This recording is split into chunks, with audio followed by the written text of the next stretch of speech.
Hey guys, welcome back to D-Wood. I'm David Stoller.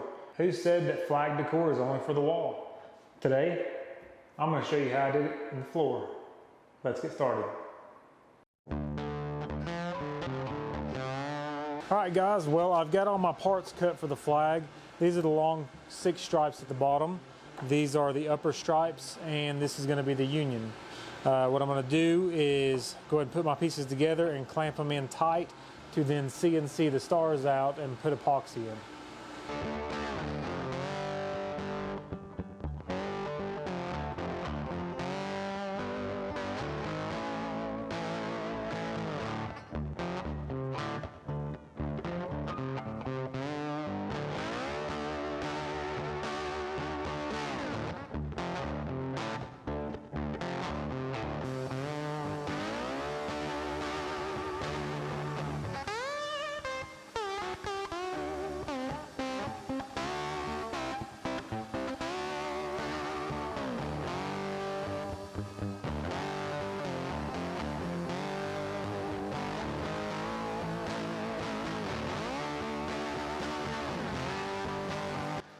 Okay, if you follow me on Instagram, you know that I had made a post about how to fix this issue I'm having with pouring this epoxy in here and then having to sand it down, which is going to sand my stain off.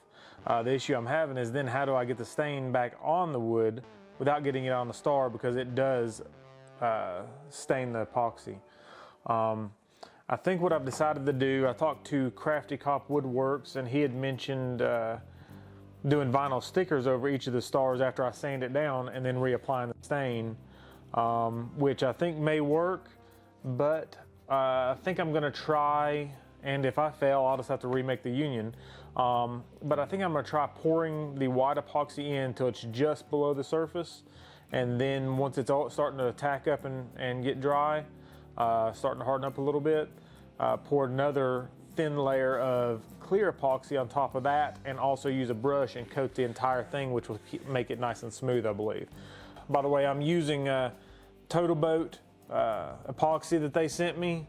I'm testing it out. I hadn't really used a lot of epoxy in the past. Used a little bit here and there. So far I really like it and things I have used. If you click in the description below, you can get some of your own and try it out, and I'd love to see the videos on what you do.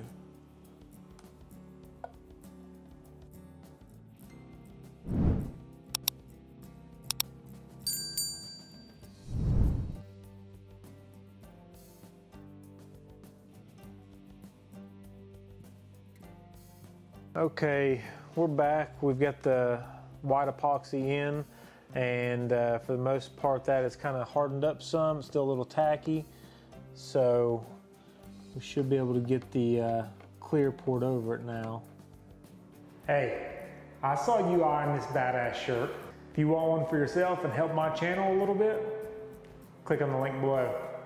All right, I've got the upper stripes here. I've got them all sanded down, hit them with a little bit of water to raise the grain, and re-sanded them down to 220.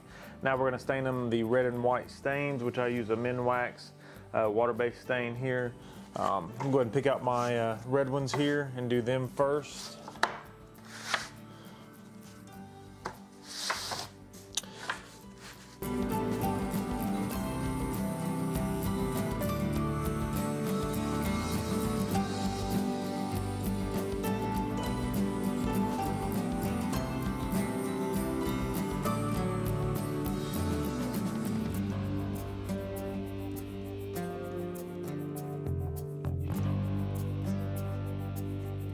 All right, now I'm gonna be doing the white stain, which is my least favorite. It doesn't want to stay. When you go to wipe it off, it pretty much wipes off all the stain. If you guys have any suggestions, I'd appreciate leaving a comment down below. Let me know of a different kind of stain I can use or a different way to apply it. Something that makes it stay on the wood so that it doesn't literally wipe right back off.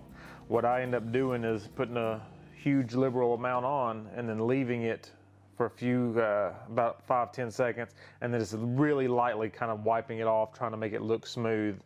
But I can't do like I did with the red.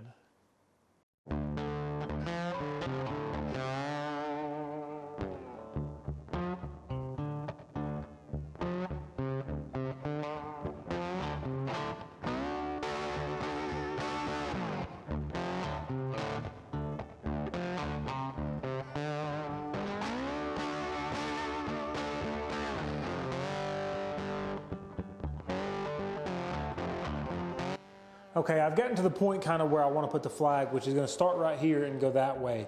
It's 55.5 inches. So what I'm going to do is for the next 13 rows coming from this direction, I'm going to cut it perfectly along this edge and then use dominoes to attach the wood slats for the flag back into it. As you can see, I've got dominoes in here for each stripe. And what I did was use the domino on the end of here, but elongated it so it had room to move. So let's see how this goes together.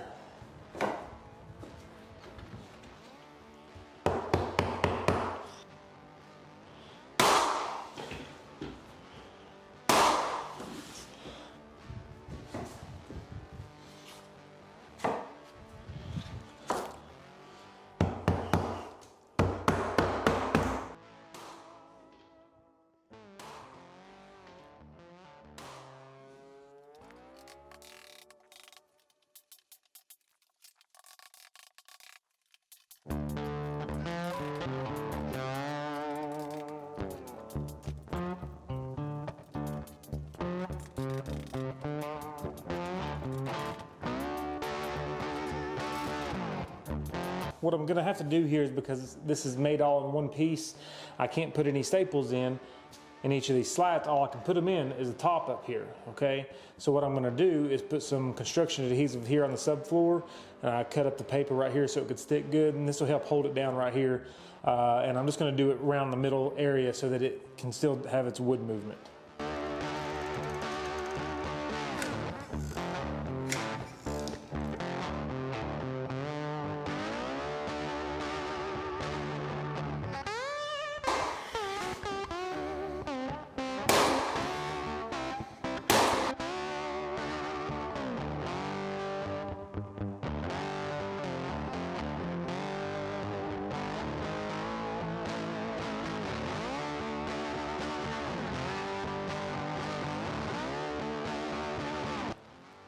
Well, I've got 2 coats of poly down so far, and somehow I lost the footage of that, so you won't get to see that. But we're gonna have to sand this down one time, because apparently I did the second coat too soon before the first coat was dry, and I've got all these little rough bubbles everywhere. You can barely see them. I'll bring you in closer and let you see here in a minute, but we're gonna do a quick sanding with 220 and then do one more coat of poly. Yeah, I don't know if you can see it or not, but you can see the little raised bubbles on top of the surface here.